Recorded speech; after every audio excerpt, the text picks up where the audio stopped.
네, 제가 오늘의 뉴스 분석 이남희 경제부 차장과 함께하겠습니다. 자, 어서 오십시오. 네, 안녕하세요. 네, 오늘 어떤 소재를 갖고 오셨습니까? 네, 서울교통공사의 인사규정으로 시작해 보도록 하겠습니다.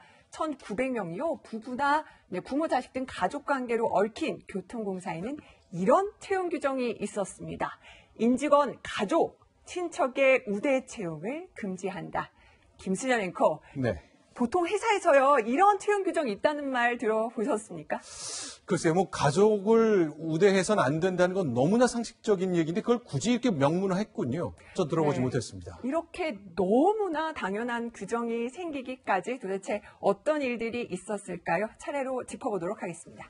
자, 우리나라 공기업 채용 과정에 대한 얘기인데 서울교통공사뿐만이 아니라고는 짐작했습니다만 지금 하나둘씩 나오는 게 굉장히 범위가 넓어지는 것 같군요. 그렇습니다. 앞서 보신 것처럼요. 문재인 대통령이 가장 먼저 방문했던 곳은 바로 인천공항공사인데 네. 그 협력사 9곳에서 조사된 것만 14건의 친인척 채용 사례가 있었죠. 네. 이번 국감에서도요. 강원랜드 임직원 네. 26%가 친인척 관계라는 지적도 나왔습니다. 네. 문제는요. 지금까지 드러난 사례가 제보로 밝혀진 것인데 빙산의 일각에 불과하다는 겁니다. 지금 이제 서울시 관련된 것들이 하나둘씩 나오고 있습니다만 가족 채용도 좀 논란이 됐는데 박원순 서울시장 관련해서 보은 인사가 있었다. 그건 무슨 얘기입니까? 그렇습니다. 이제 서울교통공사 이어서 얘기인데요. 박원순 시장이 보궐선거에 당선된 뒤 박 시장의 선거를 도운 민주노총 해고자들이 2012년 1월부터 대거 복직했다는 겁니다. 네, 특히 복직한 도시철도공사 해고자 18명 가운데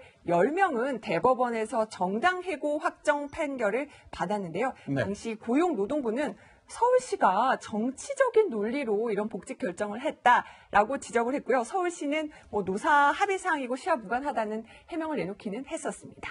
자, 그러니까 상급기관 서울시가 그 밑에 이제 철도공사가 있었던 건데 이 관련과 해서 박원순 서울시장은 당시 설명이 좀 있었습니까? 그렇습니다. 2012년 5월에요. 네. 지하철 노조 해고자 가운데 성모 씨가 서울도시철도공사 기술이사에 임명이 됐는데요. 당시 박 시장 지하철 경영 변화를 이끌어내는데 적임자라고 판단했을 뿐이다 라는 해명글을 올리기도 했습니다.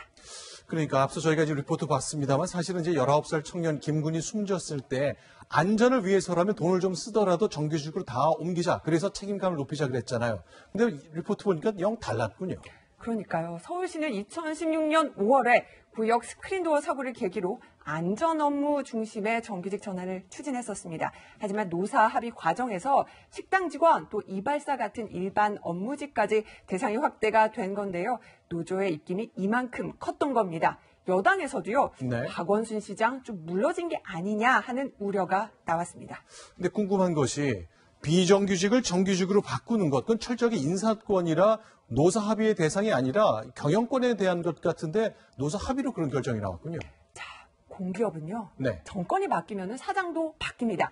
일관적인 노무 정책을 펴는 데는 이렇게 한계가 있는 건데요. 네. 단적인 예로요. 지난 7월에 교통공사에서 정규직 전환 시험이 있었는데요. 네. 당시 노조는 100% 합격 보장을 요구하면서 시험을 거부해서 응시율이 37%에 불과했습니다. 근데 막상 시험을 치고 나니까 합격률이 90%가 이렇게 넘어선 겁니다. 이러자 노조가요. 추가로 시험을 보게 해달라 요구를 했고 농성을 벌였죠. 결국은 박 시장 추가 시험을 연내에 실시하기로 합의했습니다. 노조에 이끌려 다니는 모양새죠. 시험 보고 정규직 해준다. 그러니 다 반대했지만 너무 쉽다는 거 확인한 후엔 너도 나도 보겠다 했다 그 얘기군요. 그렇습니다. 자, 그렇다면 지금 야당에서는 전수조사합시다 이렇게 요구하고 있거든요. 이남희 차장 보시기에 공기업의 채용 과정, 정규직 전환 과정 전체적인 파악이 되겠습니까? 쉽지만은 않아 보입니다. 네, 민주당 강창일 의원은요, 이번 논란이 제기되니까 이번 일 강원랜드와는 질적으로 다른 문제다 이렇게 선을 그었는데요. 앞서서 기억하실 겁니다. 정부 여당 주도로 은행권 채용비리 전수조사가 실시가 되기도 했는데요. 네. 이번 사례와는 어떻게 다른 건지 정부와 여당이 답을 내놓아야 할 시점입니다. 네, 알겠습니다. 경제부 이남희 차장과 함께했습니다. 고맙습니다.